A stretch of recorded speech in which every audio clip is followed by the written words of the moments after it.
But there's some interesting lessons to learn from it. The same things that bring us success in the life insurance business help us through the lockdown. It just requires discipline and a plan. Every day I know what I'm going to do that day. I have a plan for each day. It might be to make telephone calls. It might be to speak to the advisors that I mentor. It might be to write something that MDRT can use on their blog. I start the day every morning with a walk, a power walk around the park. My house is on the edge of a park. It's 3¼ miles, 5 kilometers around the park. I walk around the park as fast as I can every morning because the gyms are closed. So if we use the discipline that makes us successful to manage our time during the lockdown, then it's not too difficult to get through. And there are some advantages to the lockdown because advisors now are using technology, whereas before it was too easy to go and see a client and spend the time face to face with the client. Now we're all learning to use technology to speak to people. Monday morning I have a meeting planned with one of my mentees. We'll use FaceTime.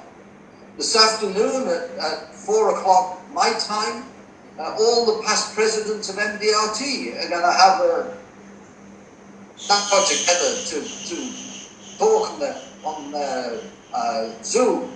So learning to use technology will make it much easier once we're out of lockdown to service clients and to run our businesses. So it's not all bad, but I am looking forward to hugs from grandchildren. Okay, Mr. Tony, so during your career, this so big career, do you have any other financial crisis that you deal with? Well, you mean market crises? Of course. You know, this is not the first bear market, and they're all different. And let me tell you that every single recession, every single bear market is absolutely predictable and happens for a logical reason. But you can only predict it afterwards. You can only see what the reason was after the event. I came into this business, believe it or not, I sold my first policy in April 1969. That's 51 years ago. Right into a long bear market. The UK stock market fell by over 70%. We had coal miners on strike, no coal to run power stations, no electricity. Everybody could have electricity for only 3 days a week in the factories, in the homes, but they didn't tell us when the electricity was going off.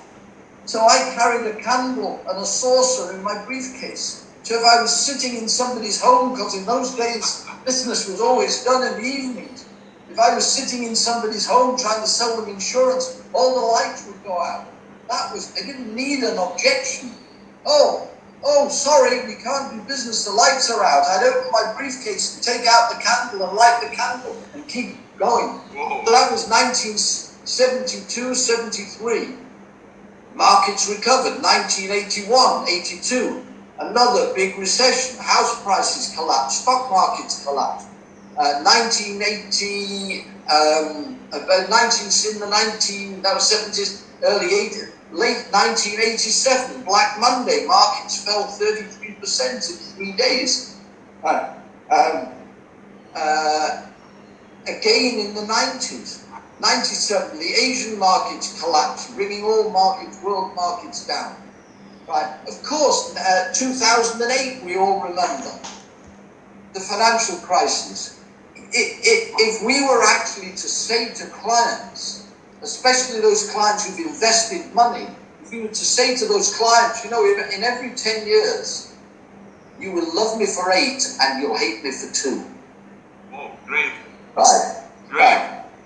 Right. Now, what's happening at the moment? Hey, You can hate me this year, that's okay. We'll get one of the hate years out of the way. You'll love me for the next 8. Because that's what happens if we actually accept that roughly every 8, 9, 10 years, there will be a correction. Why is there a correction? You know, if you have a pendulum, okay, here we go. Look, if you have a pendulum, what is the natural position of that pendulum? The weight on a piece of string, it's like that. But if the pendulum swings like this, when you let it go, it doesn't stop in the middle. It swings through. And this is what happens. Markets change, markets move up too much. And then there is some reason for a correction. So they swing too far down. What should we be saying to clients today? We should be saying it's sale time in the market. Panos, you're wearing a very smart suit. How much did you pay for the suit? Around $500. How many? $500 around. I thought you said $5,000. No. I'm interviewing you. $500. Okay. Did you pay full price or did you buy it in the sale? In a full price, unfortunately. You paid full price. Okay, but are you happy with the suit? Yes, of course. You'd be even happier if you bought it in the sale for $300, wouldn't you? Of course. That's where we are today. It's sale time in the market. Markets always revert to the mean. Markets always revert to the mean, revert to the average. Always revert to the average. Amazing.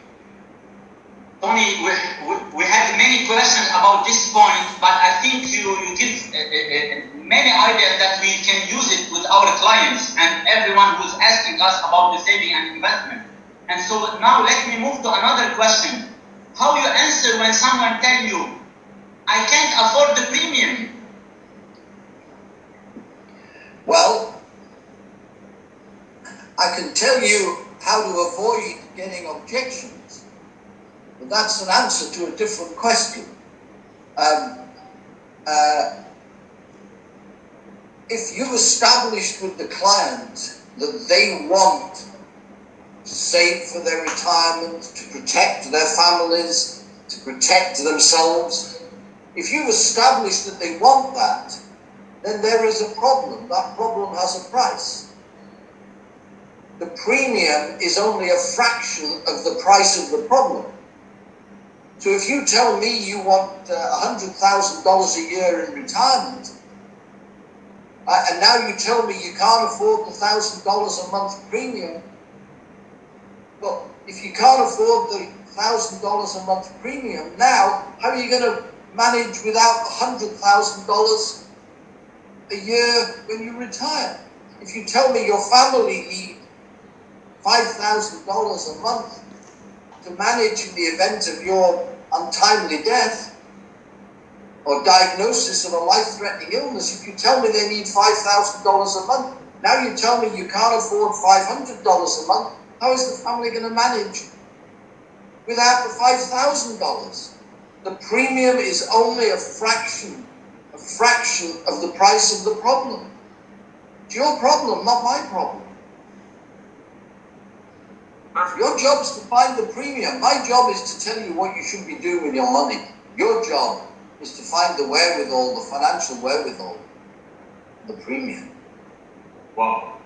Amazing. Let me ask you for another objection that we have this period specifically from the COVID-19 period, that people, they say, okay, let this pass and let's see what is going to be the situation, and then I will discuss about insurance. How would you answer this objection?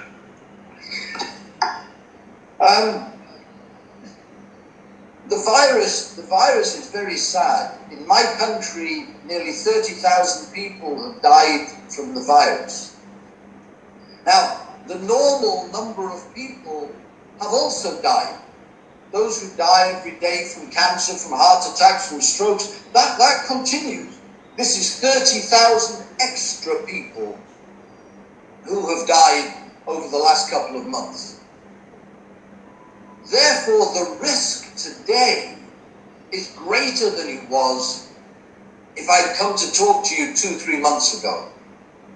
But the insurance companies have not put the premium up. If this was motor insurance, car insurance, if it looked like the risk was increasing, they'd put up the premium. But for life insurance, the premium remains the same, but the risk is greater. Therefore, what you're saying to me is, let's wait till the risk of me dying is less before you pay the premium. It doesn't make sense. It makes sense to do it now while there is this extra risk without you having to pay extra for the insurance. Let's cover the extra risk. You know, this virus, okay, it's worse for the older guys. Okay. But children have died of this. And people in their 20s and in their 30s and in their 40s and in their 50s have died from this. Okay, let's buy the insurance whilst we know you can get it. Perfect. Excellent. Wow, Tony. Tony, always people, they see your enthusiasm, your passion about this business. Sure, in order to grow in this business, you need to love it. When did you learn and to love this business? When I made my first sale, I suppose.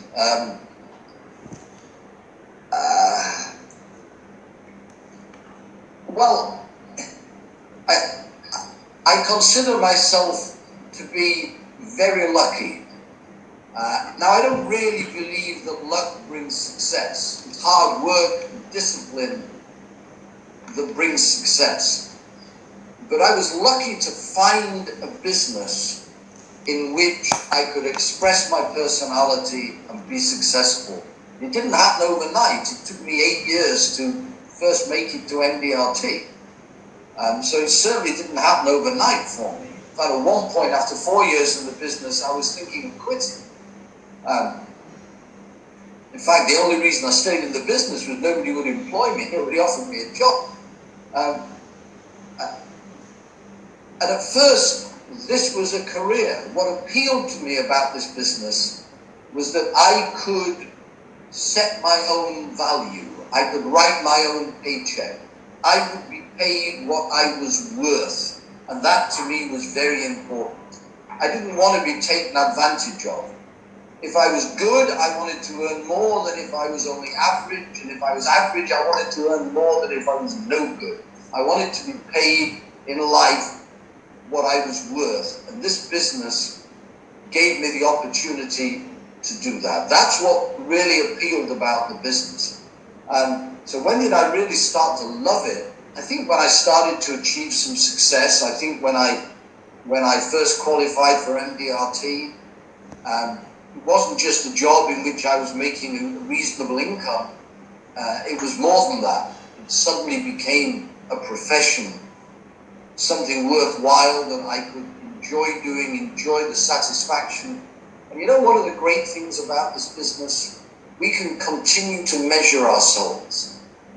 You know, Naji, when your life is up, and they're going to either plant you or scatter you, because there isn't no other way out of this world, they're going to put a little headstone over wherever they put you, and it's going to say, here lies the mortal remains of Naji Haddad, financial advisor, or life insurance agent, or whatever you want it to say. Now you have a choice. Do you want it to say potential intact, or do you want it to say potential all used up? And this business allows us to use all our potential. It allows us to measure ourselves. You know, at the end of every year, I would ask myself a question. Is this as good as Tony Gorden can be? Or could I be a bit better? And I would set new goals for the following year. I know no other business or profession that allows us to be completely in control. And I happen to believe that if there is any purpose for us being on this earth, it is as human beings to fulfill our potential. As parents, as children, as husbands, wives, as advisors to our clients, as business owners, fulfill our potential. this business is a fantastic social equalizer. It doesn't matter how many degrees you have. What matters is your determination, your goals, your dreams, your discipline. Amazing statement, amazing statement. This social equalizer, I've never heard about that. It's an amazing statement, and also I want to be used up, so it's also a great statement. Yeah, and you ask me, why am I so motivated? Why not? Let's get excited. Yeah. This is life is exciting. Everything is a challenge every day. I looked at the lockdown as a challenge. How am I going to get through this lockdown and come out the other end being able to look back, however many weeks it goes on for, be able to look back and say, did I do something constructive? Am I further ahead than when I went into the lockdown? Have I done things that I wanted to do that I'd never had time? The answer is yes. Yes, it's an exciting business. Life is exciting. I can get high on life. Why not? You only come this way once. Make the most of it. Let me ask you something that you mentioned, MDRT. How important was MDRT in your business life and in your life in general? How important was MDRT? Oh, enormously important. I cannot overstate the importance to me of MDRT. In my 8th year in the business, I qualified for MDRT. And I thought, well, I have to go to the meeting because, maybe it's a fluke. Maybe I got lucky this year. I'd done 50% more business than I'd ever done before to make it to MDRT. So I go home and I say to my wife, and she was busy. We had 2 little baby girls then, and I say, I qualified for MDRT, and she said, oh yeah. I said, yeah, I can go to the MDRT annual meeting. She said, oh, yes. I said, yeah, the annual meeting is in Hawaii. Now, this is 43 years ago. I said, I'm going to Hawaii. She said, oh, no, we are going to Hawaii. It took 27 hours to get there. Let me tell you, it cost me 20% of my previous year's income to get to my first MDRT annual meeting. When we go to an MDRT meeting, it's not a cost. It's an investment in our careers.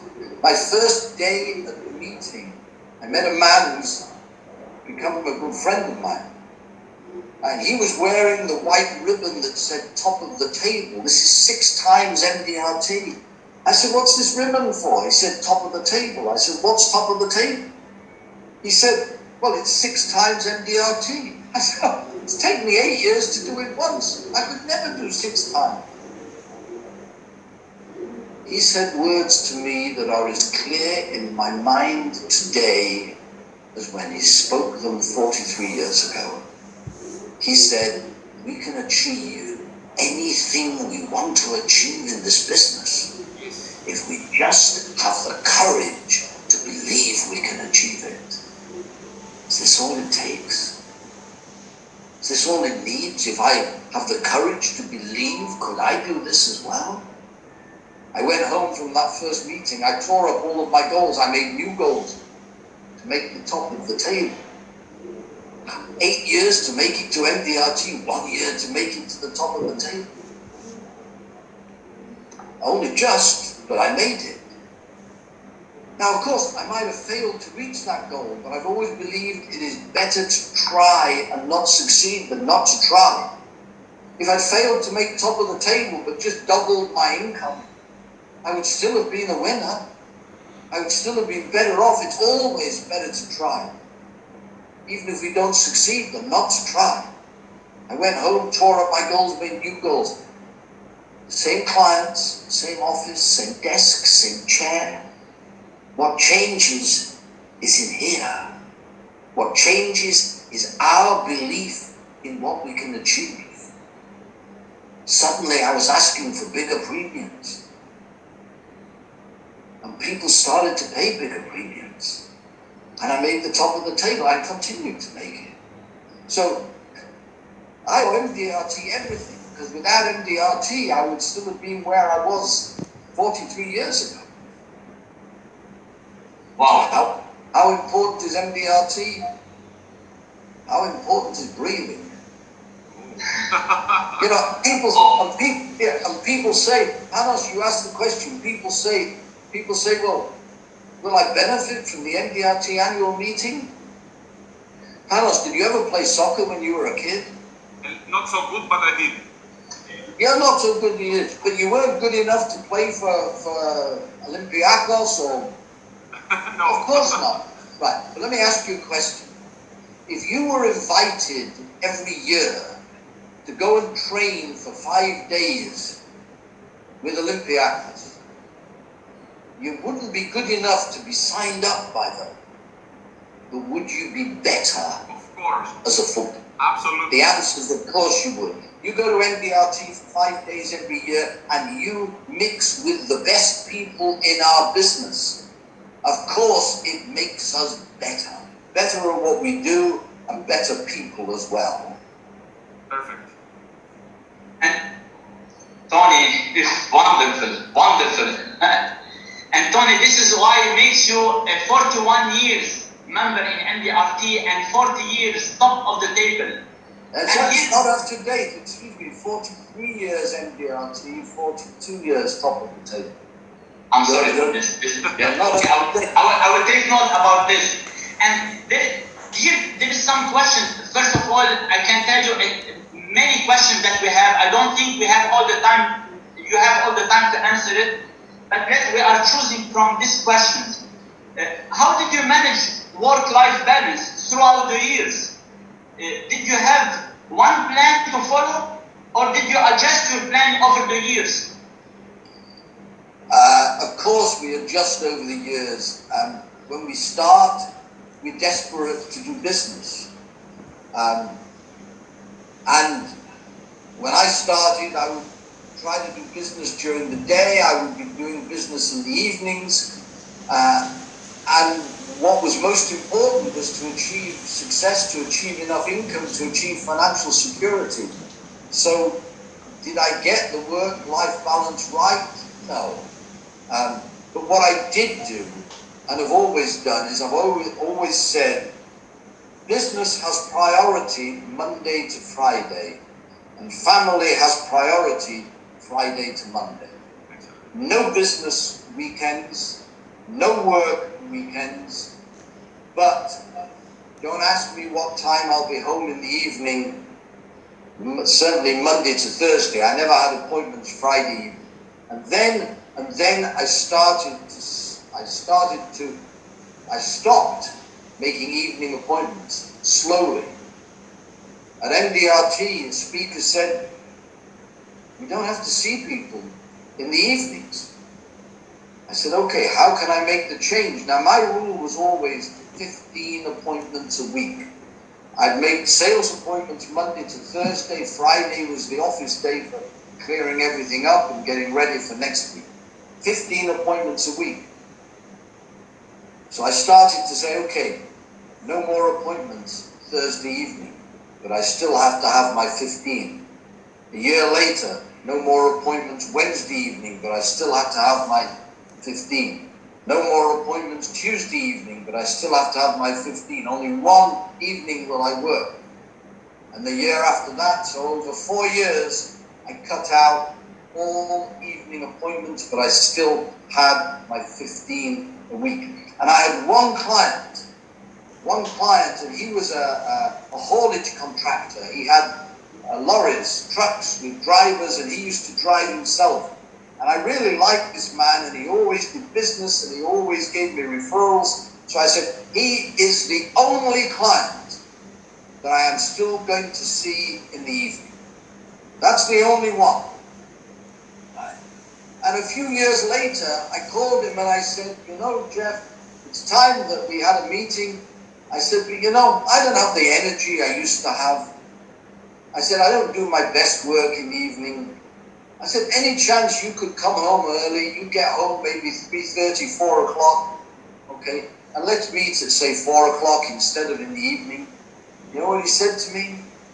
He said, of course. He said, I don't know why you always wanted to come in the evening. It's our perception. Exactly. It's in our mind. Perfect. Let me ask you something now that many people they are asking, and you have greetings from all over the world because you don't see the messages, but you have greetings from all over the world. Very nice words. I cannot replicate them. So many good like greetings and all stuff. I'm very flattered, and I should say thank you to everybody who is tuned in. Welcome to my home. But everybody, you are in my study, my little home office. Every speech that I have ever given has been prepared in this room. Perfect, very important. It's historic. Okay. But everybody wants to know your mindset about prospecting and sub-questions. How do you do it, maybe how they can do it in the pandemic period, and how they can acquire high net worth clients. If you can have a question about all that. Okay, let's start at the beginning. What's my mindset? We have to be very good at getting referrals. There are lots of ways of getting prospects. You can advertise, you can run seminars, you can do all of those things. Many of them don't work and many of them are expensive. Referrals are free. Therefore, we should ask for referrals. Now, my start in the insurance business was very simple. My previous employer moved me to a new city where I knew nobody. I'd made 2 acquaintances when I changed jobs and started in the life insurance business. My manager on day 1, he gave me a sheet of paper and said, write down the names of 50 people you can contact. I said, well, here's 2, then what do I do? When they didn't buy from me, what do I do now? He said, well, you'll have to cold call. I said, what's cold calling? I was a meek and shy 22-year-old. He said, well, pick up the telephone, there's a yellow pages, pick up the telephone and start phoning people. I said, I can't do that. He said, well, then you've got to call on businesses. I cold called thousands of businesses. I would take a long road with lots of shops and small businesses in and out of every shop. Cold calling. My manager had said to me, your job in year 1 is to make 100 clients. When I got to my 100th client, all small, when I got to my 100th client, I looked to see where they'd come from. 16 came from cold calls and 84 were referrals. This was enough proof for me that referrals are much better than cold calls. Now, why? The reason we get objections is because there is a trust barrier. The hardest thing for anybody to do in life is to make the decision to trust somebody. Why is it so hard? Because if we're wrong, we will feel and possibly look foolish. And therefore, when we say, I can't afford it, I want to think about it, I want to ask my uncle, they're not saying they really want to ask their uncle or want to think about it. What they're doing is they are putting off the difficult decision to trust somebody. When we have a referral, the referral assumes that the person who gave the referral has dealt with the trust question. It doesn't even arise. And my closing average, if I were cold calling today, would be 1 in 10. But with referrals, it will be better than 2 in 3. So now, how do we get to high net worth individuals? I don't know how we get to high net worth because some of my biggest clients started small. Some of my smallest clients started big. To me, I would just try to get more referrals than I needed because then we can start to cherry pick the best prospects from them. And that helped me put up my average case size year after year after year after year. Because I was only calling on the best of the referrals I was getting. Wow, thank you. Tony, here there is a question here because always in our business they said input management, activities and result. Did you measure your activities and result, or you were floating in the market without any calculation? So for you, how it's important, the activity and the result and mental. Activity is the foundation of the business, but it's not the first step. The first step is you've got to have a vision. You know, the artist Van Gogh said, first I dream my paintings and then I paint my dreams. We have to know what it is we're trying to achieve. We have to have a vision for our careers. What are we looking for? And we need that long-term goal, that vision, something to work towards for ourselves, for our families. Now, once we have that, then it becomes easy to break it down. If this is where I want to get to in life, what do I have to do each year that will ensure I get there? What do I have to do each month? What do I have to do each week? What do I have to do each day? If I repeat it day after day, we'll make this big dream come true. So first comes the big dream, then comes the activity. Because you can't have this unless you do this. And for me, I knew I needed 15 appointments a week. If I had 15 appointments a week, I knew that in the long term I could achieve these dreams. So yes, first we need the dream, the goal, then we need to break it down. What do I have to do? Daily goals. Daily goals. What we do each day will determine our success. That big dream is not achieved any other way than by what is done each day. So we have the daily goal, the daily activity. And short-term goals should be by activity. Long-term goals can be by results. Short-term goals by activity. You'll never get in a slump if you have enough activity. You will be too busy. You may have a bad day, you may have a bad week. You may have a bad month. You won't have a bad quarter. The averages will play out. So, activity, yes, but then something else even more important comes into play. Because what is it that is going to make certain we have the activity? That's our discipline. It is self-discipline that separates mediocrity from success. Successful people, not just in our business, successful people in life, discipline themselves to do the things that less successful people don't like doing. Now, I'm choosing my words very carefully. I'm not saying the most successful people enjoy doing the things that most of us don't like to do. We just discipline ourselves to do those things whether we like doing them or not. And it does get easier. Self-discipline is like a muscle. The more we use it, the stronger it becomes. So the three factors in our success is the goal, because that's our purpose. That's our reason for doing what we're doing. The activity to make sure we achieve the goals, and the self-discipline. These are the three legs of the stool that ensures success. But you know, if any of those legs is shorter than the others, the stool will wobble. We need the goals, we need the activity, we need the discipline, and if we have those, then our success is assured, guaranteed, 100%. 100%. Nazi is the man of 100%. But 100%. let me ask you something else. What exactly motivates you to be in the top so many years? How you motivate yourself to be like a fresh agent, like the first year? How do you do that to be so motivated? What's your motivation? I don't know. I think my motivation was always, could I do better? Could I do better? You know, is this the best? You know, it's the end of the year. Is this the best Tony Gorden there is?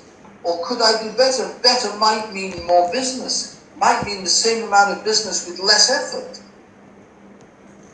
Is there more to me, or is this as good as it's going to get? No other profession allows us to test ourselves and to continue to improve. So that motivated me. Helping other people has always motivated. You know, one of the great things about MDRT is not just what we gain from it for ourselves, but what we can start to give back so that others, you know, why are we having this conversation today? Why did I put a tie on? You know, today is an important holiday in this country. in the UK. Why am I smartened up for you guys today? Why? Why? Because hopefully somebody there who is listening will pick up one idea, something that I say that will help them in their career.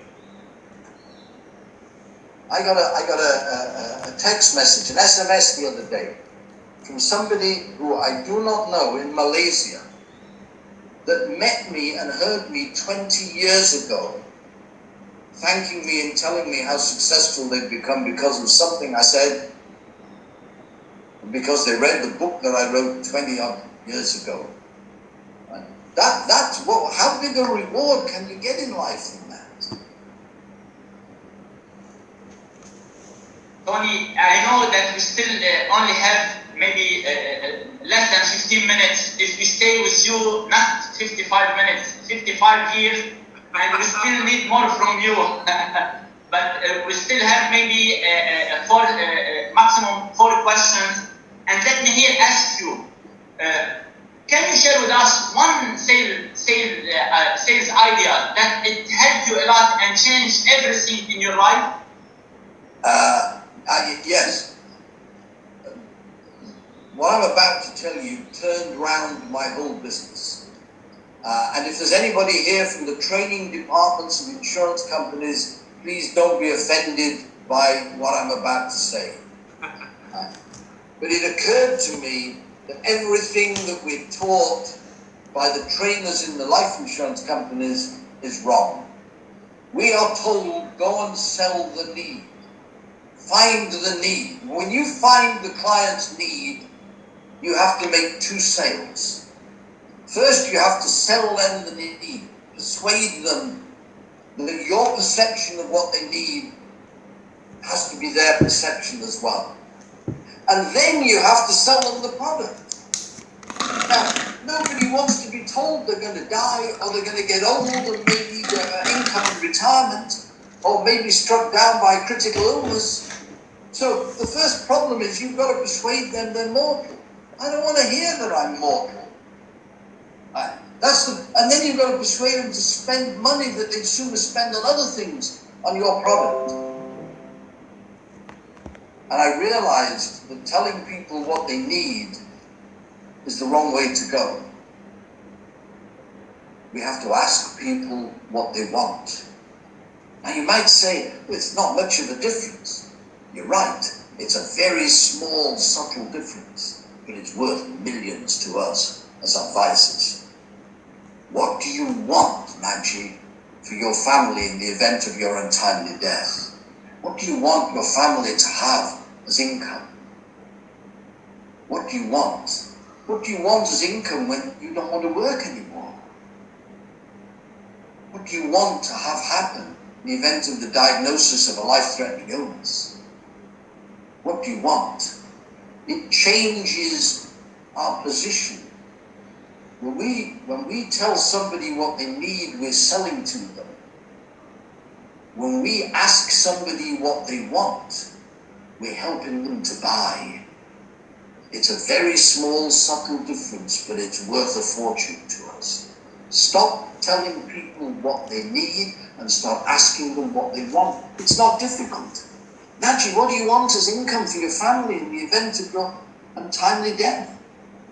They'll come up with a number. I want $100,000 a year.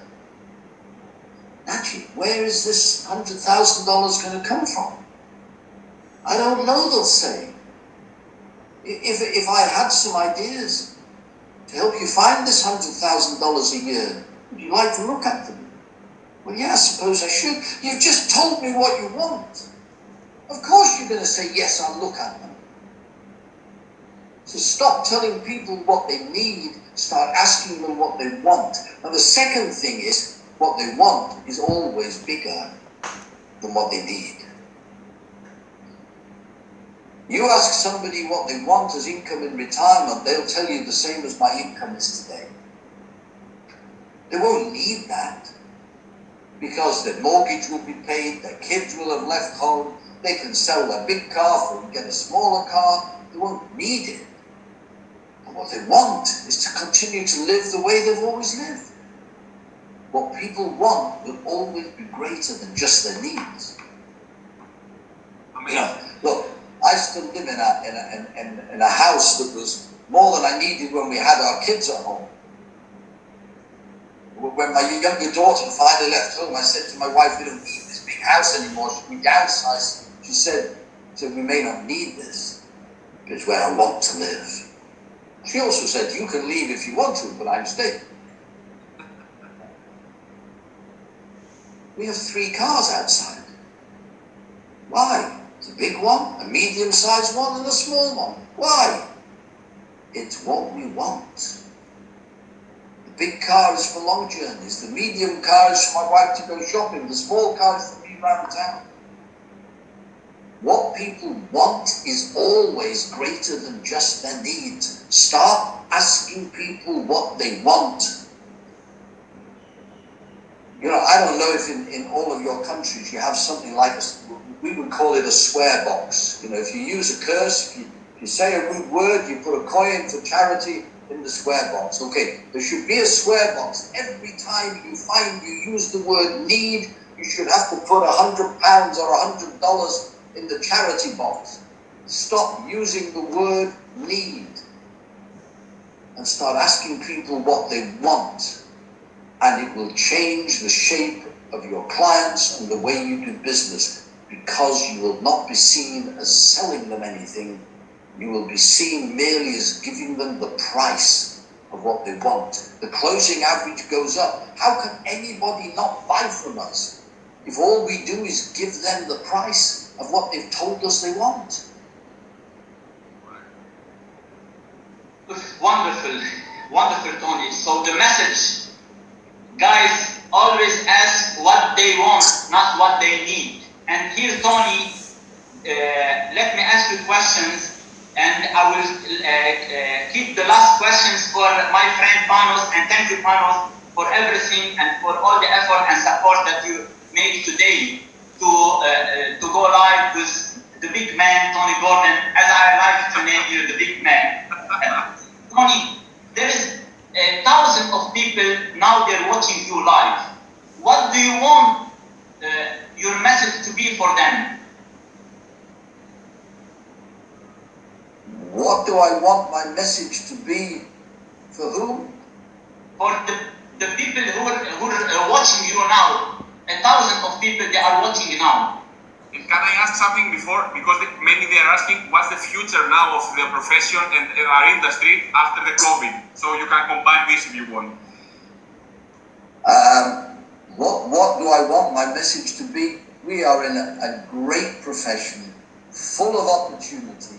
Yes, there'll be bad days. We'll all have bad days. But we're in a profession of unlimited opportunity. All we have to do is grasp that opportunity, set the goals, determine what the activities is that you need to reach those goals, and have the discipline to do them. Everybody has that opportunity.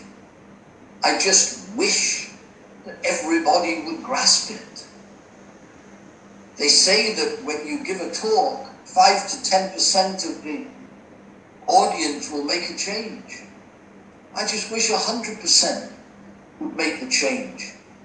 You know, I left school with no qualifications, nothing to, other than a positive attitude. If I can do it, anyone can do it. You know, to make the top of the table, to become president of MDRT when he was assumed that only Americans would ever be president of MDRT. 90% of the members were American then. Unheard of.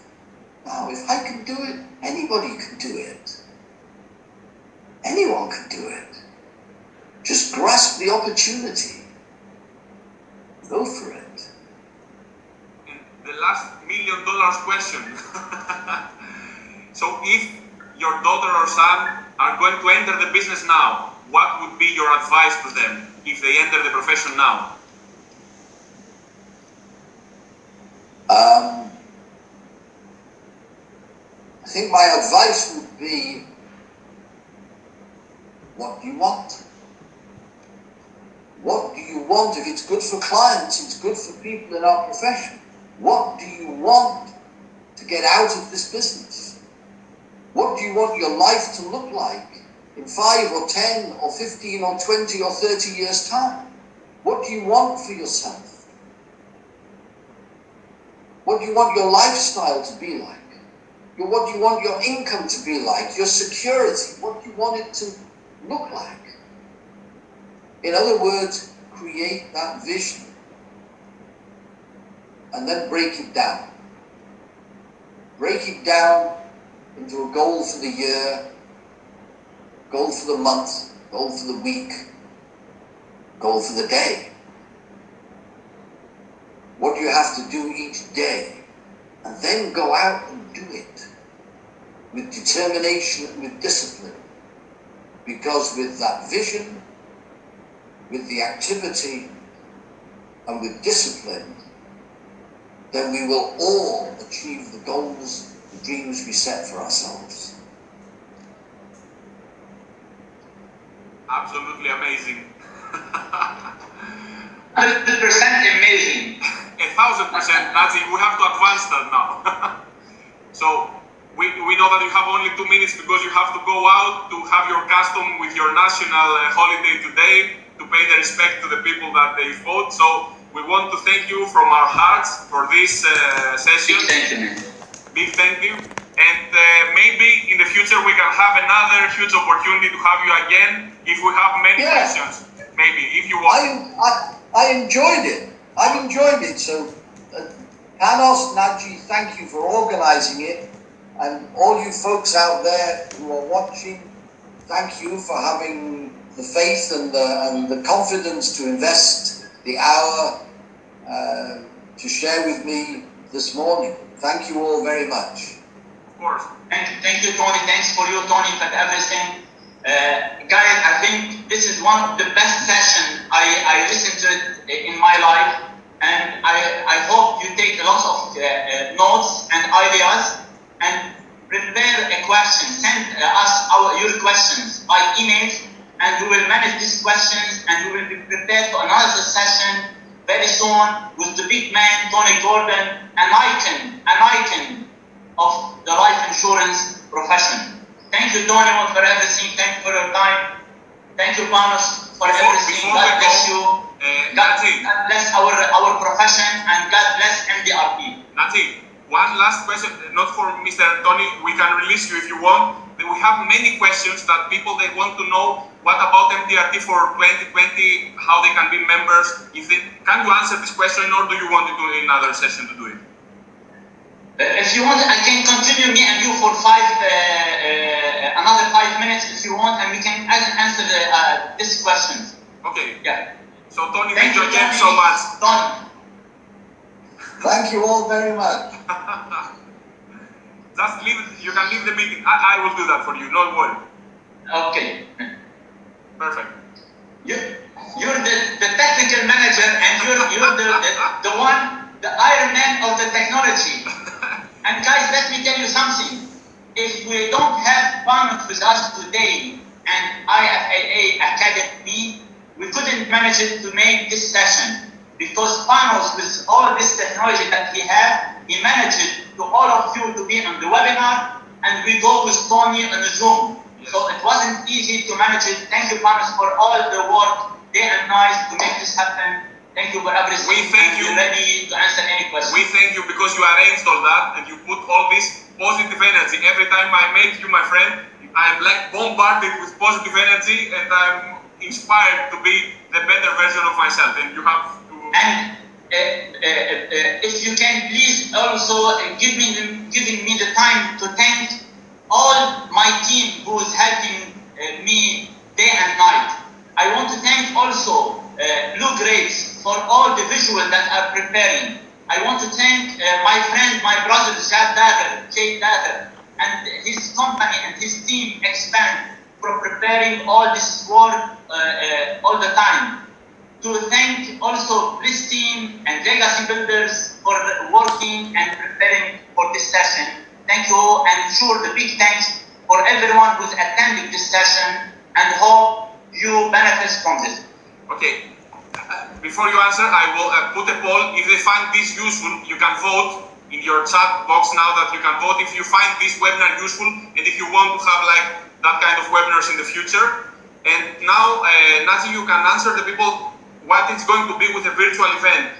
What about the membership for the people that they were member in 2020 and 2019? I think they will be members also without any requirements for the next year. And what about the people that they want to be MDRT this year? Do they will reduce the requirements? Can you answer these questions? Okay, let me answer what already MDRT they announced. First of all, I urge every one of you who is already a member and he didn't register or submit his membership, please do, guys. Please do. We are this one family, and in this family, we need all the members inside. So make sure to register and to submit your application. Even now, at MDRT, what they did that they removed the penalty fees. So make sure to submit your application wherever you are. You still have time, because if you are a member this year and you register for the membership, next year you don't need to qualify.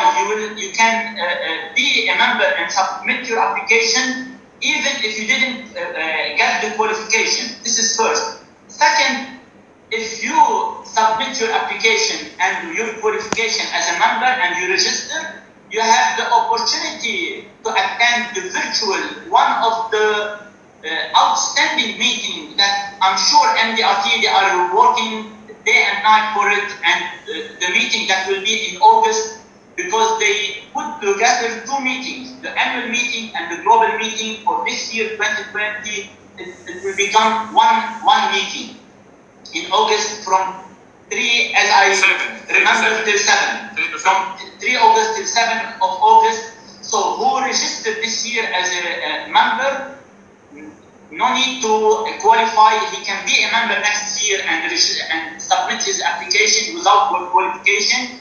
And about the qualification for this year, who is not a member and registered, sure, MDRT, they are now studying to take little bit down or to take down the qualification numbers, but they don't have a final decision yet. You will see it in the couple, maybe in weeks or months. So this is my question, my answer about MDRT. Perfect.